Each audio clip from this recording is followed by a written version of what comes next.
It's coming, oh, it's coming, oh, it's coming. Eurovision came home once upon a time.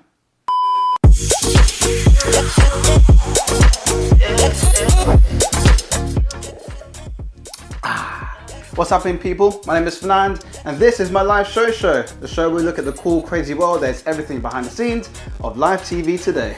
It's a good brew, this.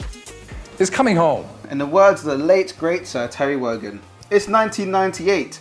3 lions were on the shirts rooting for England's chances in the World Cup, and yet a different kind of cup was taking place here on our very shores. Today we delve into peak 90s life as we take a look at the UK's last hosting of the biggest non-sporting music event in the world. It's only the Eurovision Song Contest, 1998. Arguably one of the best editions of the 1990s and one of my personal favourites, it set many standards for broadcasters for years to come. It has many firsts and lasts, and even now 23 years later still retains a level of freshness without looking too dated. Now before we make like Ulrika Jonsson and sit back and enjoy the 1998 Eurovision Song Contest. You know what time it is, it's time to look at the event in numbers. 13 cameras this year, including 4 cranes, 2 steady cams and 1 on a track. A whopping 10 OB vans ranging from sound to vision, radio and more. This contest was broadcast to 33 countries, including Australia, who, little did they know, would participate in the contest 17 years later. An audience of 4,500 people. An equivalent of 20 miles of cabling used in the arena, with 200 telephone lines installed for the event. The number of commentators' boxes this year was 40, which included 28 for TV and 12 for radio. Number of orchestras, 1, and this was the last time we ever did see an orchestra at the Eurovision. Well, that is until 2015 of course, depending on how you look at it. Before this edition, it was 16 years since its last win. A crew of 150 people, and a big show requires big power with 1 million watts used just on lighting alone. It's a modest contest by today's standards, but it remains impressive nonetheless. A milestone for many Eurovision firsts and lasts, with tons of Eurovision drama too. It's a corker, so let's get into it. The contest returns to the UK for the first time since 1982. The National Indoor Arena was the venue of choice for this, home of the other Saturday night television extravaganza that was usually holding up to 13,000 people. The arena held a modest 4,000 for this, the 43rd running of the contest, and looked quite vast with well-placed camera shots. It seemed very high the arena, get the presenter thrown in for free, as Ulrika Jonsson, co-host for the show, was also famed for presenting Gladiators at the height of the 1990s. Together, along with the late great Sir Terry Wogan, they made the most popular Eurovision presenting duo of that decade, with Sir Terry doing the double, both as commentator for the UK as well as stepping in for hosting duties. Not the first time this has happened, but something that hasn't been repeated since. For the UK hosting, it was very much, okay Europe, hold my beer, or tea. This being the 8th time the UK has hosted, despite only 5 wins. Why or how? Well, the BBC in their confidence and technical marvel and knowledge stepped in to host the contest on various occasions. In 1960 for the Netherlands, 1963 for France, 1972 for Monaco, and again in 1974 for Luxembourg, who won the contest back-to-back in 1972 and 1973. Every other contest hosted since 1968, 77, 82 and of course 98 was from a win the previous year. And let's not get into the UK's jaw-dropping run of coming second, forever the bridesmaid, sometimes a bride, this year 1998 marking the 15th time they've claimed the silver. But that is a story for another year. No pun intended. Speaking of countries, some more firsts and lasts this year included the former Yugoslav Republic of Macedonia, as they were known at the time. It was their first year. Israel's entry was the first openly transgender performer, and it was the last to receive Italy, who eventually reappeared in the contest some 13 years later.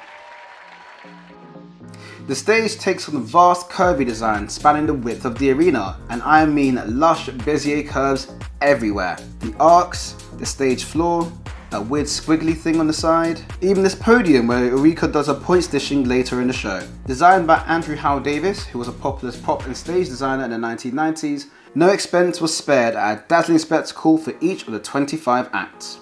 There's some gorgeous camera shots that show the stage off really wonderfully, like this, which kind of gives a church cloisters feel. More on these camera shots a little bit later.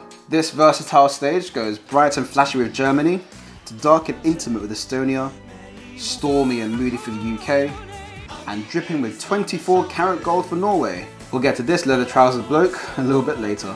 What I also really liked were the custom made parts to match the elements of the set, such as these podia for the German act smashing his bells. Check this bit out in rehearsal for his shabby attempt. And the conductor's podium, with the same curved design language on the rest of the stage, which I think is pretty cool. The designer also took his hand to the green room, situated a short ways behind the stage, resembling a nightclub with a central bar area and oh so on trend for the 90s, video walls. A bit like a glorified airport lounge, but with cool lighting. Unashamedly British was the feel for this year's contest, and as well as having 25 very diverse songs from Europe, the sights and the sounds of the UK was well baked into every part of the show. Postcards take on a creative feel this year. It's less of the moody shots of the singers seen in 1997, which I thought was pretty cool, but rather something novel introduced this year. The theme is Birmingham, old versus new, with the flag forming the focus and the link between the old, new and the country, made from the inanimate to clever things. Especially clever ones include France with the flying arrows, Spain, ketchup on a hot dog. I'm not quite sure what the correlation of this is, but ultimately it worked. This one's very clever. Ireland with the London Underground, the UK with the Mini, and Sweden, clearly going very IKEA here. And when you run out of ideas, just show the contest being made. Seems to be a very easy one to do. In this case, featuring the Netherlands, or any excuse to get the then BBC television centre in shot with the former Yugoslav Republic of Macedonia.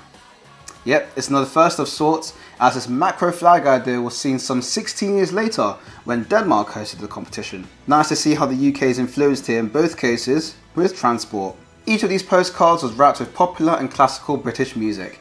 It was another way to show that those who'd been sleeping under a rock for the past decade and a half just how far and progressive and modern the UK had come. With many firsts, this year also saw a very big last something. The last time we ever saw an orchestra, a long-standing Eurovision tradition since its inception.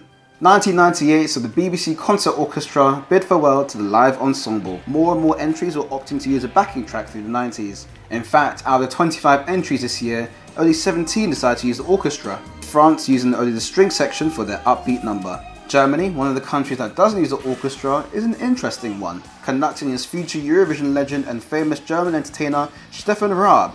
You won't be seeing the last of him here.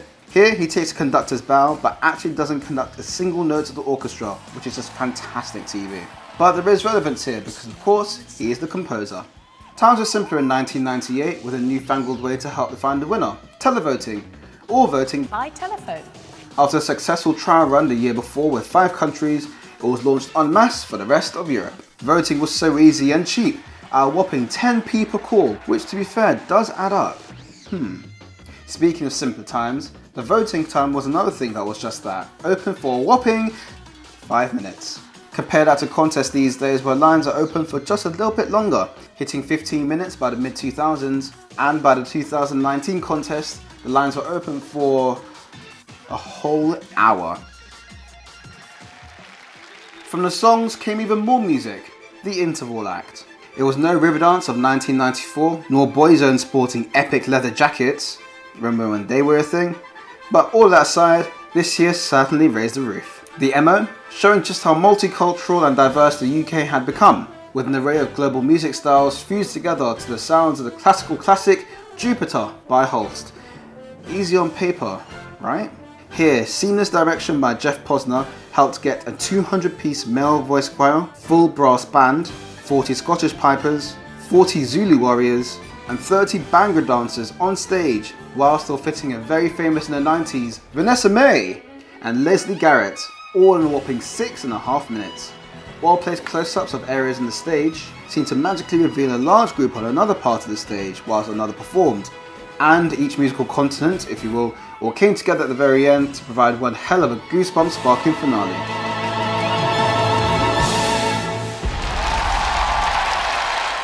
Chills.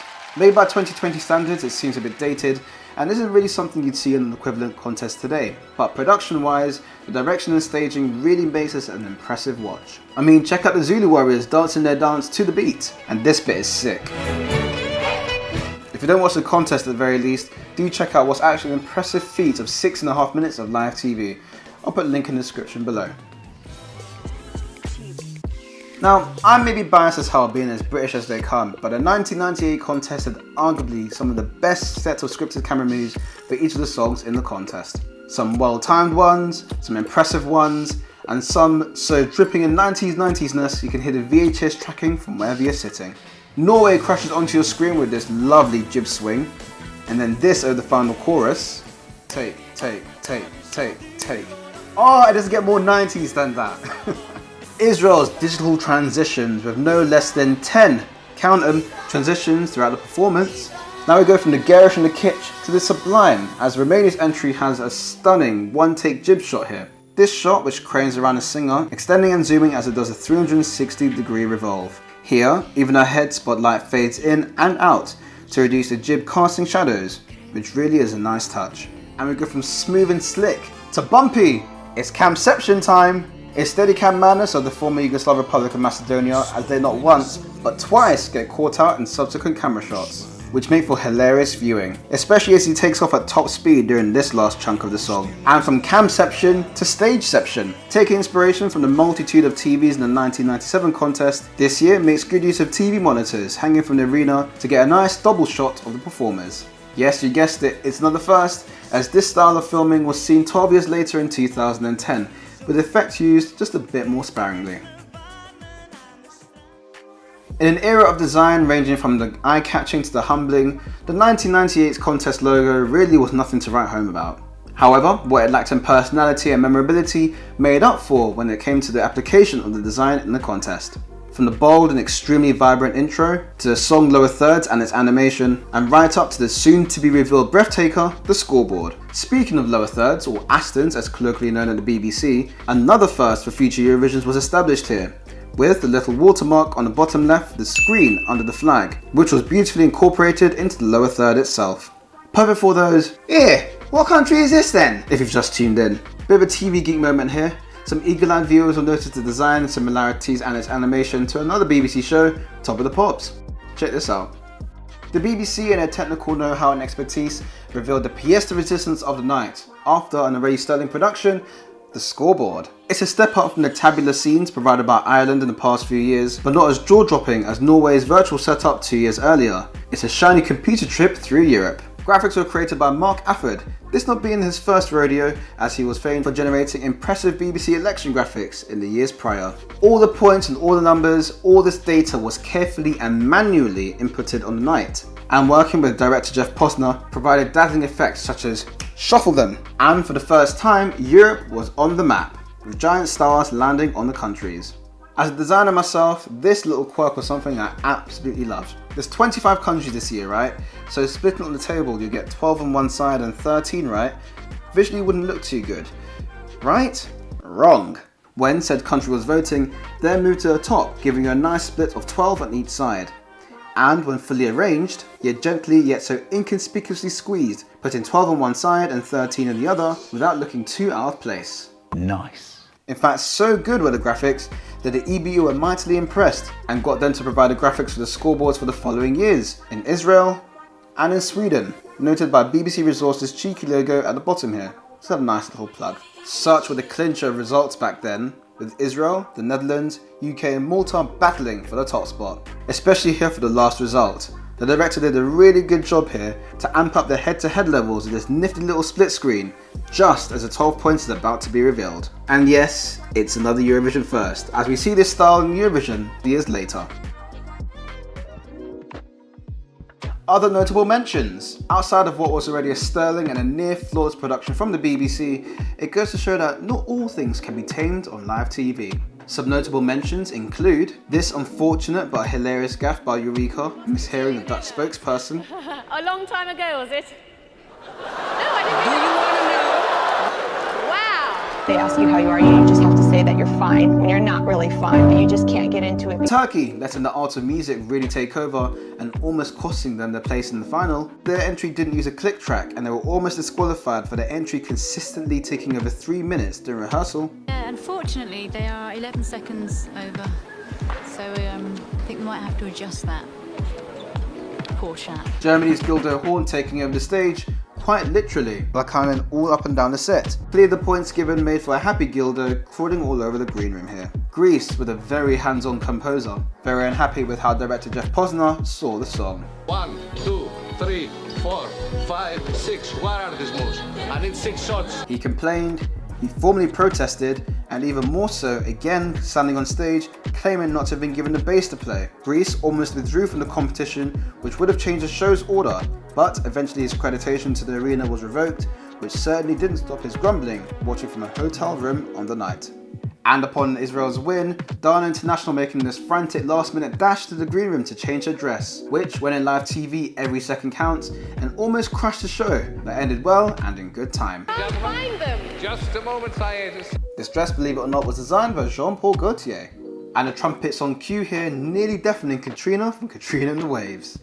So there you have it, a little delve into Auntie Beeb's second last hosting of the Eurovision Song Contest. The Beeb took charge in hosting the Eurovision Song Contest Greatest Hits in 2015, celebrating the 60th anniversary of the event, which had some interesting parallels to the 1998 version. Jeff Posner, director, and Guy Freeman, producer, stepped in to reprise those roles. Well, Guy Freeman had bumped up to executive producer by this point, and this contest was broadcast by an Irishman, Graham Norton, and a Swede, Peter Mede, in similar parallels to the 98 contest with Sir Terry, an Irishman, and Eureka Johnson, also a Swede, when history repeats itself.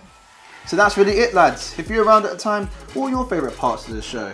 What made you go, yes, 12 points? And what made you decide to change your channel?